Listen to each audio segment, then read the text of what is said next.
Dear student, अब तक दीपावली का जो पर्व था वो चल रहा था। आपने इस पर्व को बड़ी धूमधाम के साथ मना लिया होगा और उम्मीद करते हैं कि इस बार जो आपने पर्व मनाया है उससे और अच्छे तरीके से बड़ी धूमधाम के साथ अगली दीपावली का आप पर्व मनाएंगे। ये कब पॉसिबल होगा? जब आपके घर में खुशियाँ आएंगी। खुशियाँ तभी आएंगी जब आपने जो टारगेट फिक्स कर रखा है उसमें आप सफल हो जाओगे, तब आपके घर में खुशियाँ आएंगी और आप अच्छे तरीके से दीपावली मनाएंगे। आपको सफलता मिल जाती है तो आपके अभिभावकों का नाम रोशन होता है, स्वयं की लाइफ तो सही होती है, उसके साथ ही साथ आपके अभिभावकों का नाम रोशन होगा, गुरुजनों का नाम रोशन होगा और समाज में आपको मान सम्मान इज्जत बढ़ेगी। तो बात करते हैं कि आपको 100% सफलता किस तरीके से मिलेगी। आज मैं केवल आपको संदेश देना चाहता हूँ। आप कहाँ कमियाँ करते हैं, कहाँ गलतियाँ करते हैं, जिससे अभ्यर्थी कई व्यवधाओं का सामना करता है। तो ये व्यवधाएं कौन सी होती हैं? सही डायरेक्शन पर नहीं जाता है, पथ से विचलित हो जाता है, सही डिसीजन नहीं ले पाता है, ऐसी सिचुएशन आ जाती है। ये जो समय चल रहा है, इस समय अब सरकार के द्वारा भर्तियों पर भर्तियां निकाली जाएंगी। आपको कई सारे विज्ञापन देखने के लिए मिलेंगे। आप कंफ्यूजन की स्थिति में आ जाएंगे कि हमें किसकी तैयारी करनी है। तो इम्पोर्टेंट आपको बात बताना चाहता हूं, जैसा कि मैंने थंबनेल में बताया है, 100% आपको सफलता मिलेगी जब आप एक टारगेट फिक्स रखोगे। अपना जो टारगेट है, अपना जो लक्ष्य है, वो आपका फिक्स रहना चाहिए। कई सारी वैकेंसी देखने को आप मिलेंगी, लेकिन आपके द्वारा टारगेट फिक्स होना चाहिए कि हमें पर्टिकुलर इस भर्ती की तैयारी करनी है। फर्स्ट ग्रेड वालों को फर्स्ट ग्रेड की तैयारी करनी है, सेकंड ग्रेड की डिसाइड कर रखा है तो उसे सेकंड ग्रेड की तैयारी करनी है, और थर्ड ग्रेड की जिसने डिसाइड कर रखा है, पहले भी कुछ नंबरों से रह गया है, तो इस बार उसे सफलता मिलेगी जब वह केवल एक ही भर्ती की तैयारी करेगा। यहाँ पर भटकाव की स्थितियाँ होती हैं। सेम आपकी तरह हमारी भी कंडीशन हुई थी।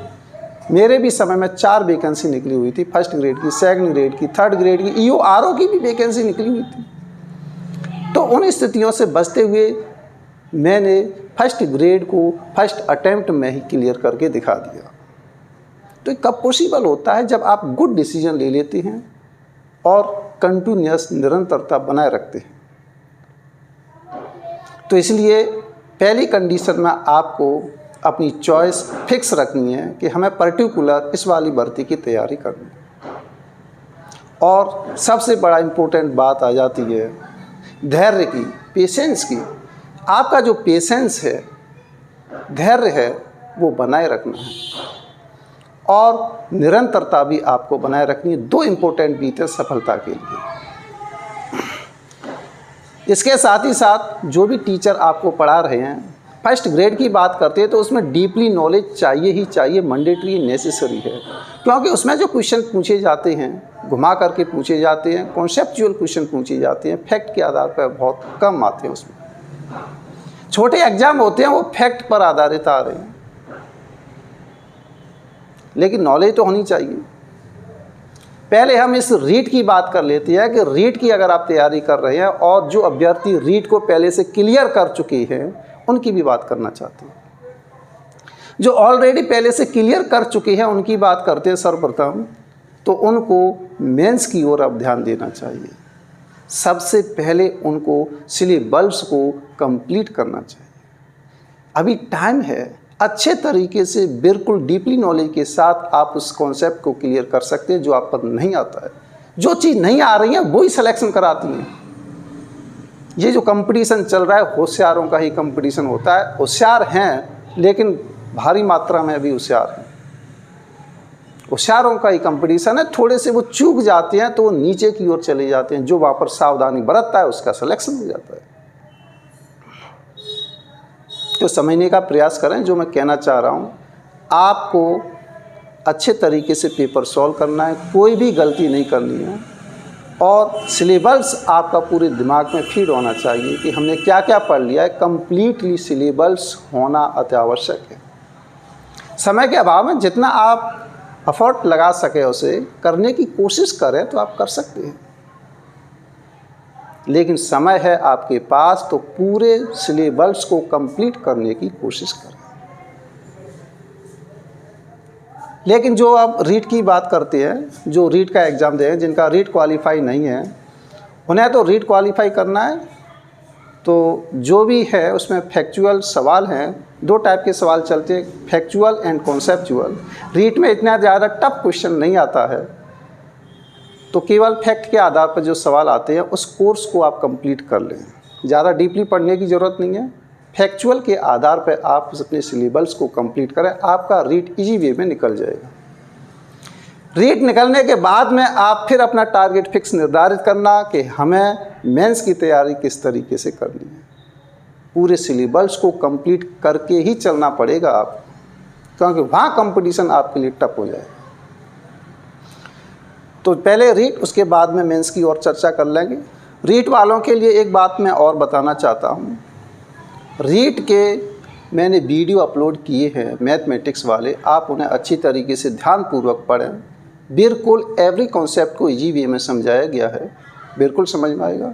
वहाँ से आगे मेंस की तैयारी आप किस तरीके से करोगे, L2 के लिए भी वीडियो अपलोड की जाएंगी मैथमेटिक्स की। एक बात मैं आपको ये भी बता दूं, जो कठिन सब्जेक्ट होते हैं वो ही सिलेक्शन कराती हैं, क्योंकि इजी को हर कोई अभ्यर्थी करने की कोशिश करता है।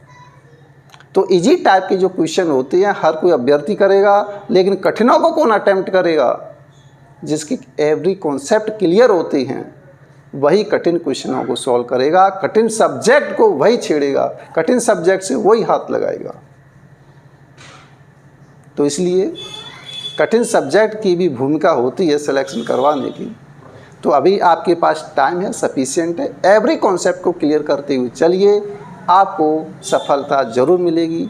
और फर्स्ट ग्रेड सेकंड ग्रेड वालों के लिए मैं ये कहना चाहता हूँ कि फर्स्ट ग्रेड वालों को डीपली नॉलेज रखनी ही पड़ेगी और कंटिन्यूटी बरकरार रखनी पड़ेगी।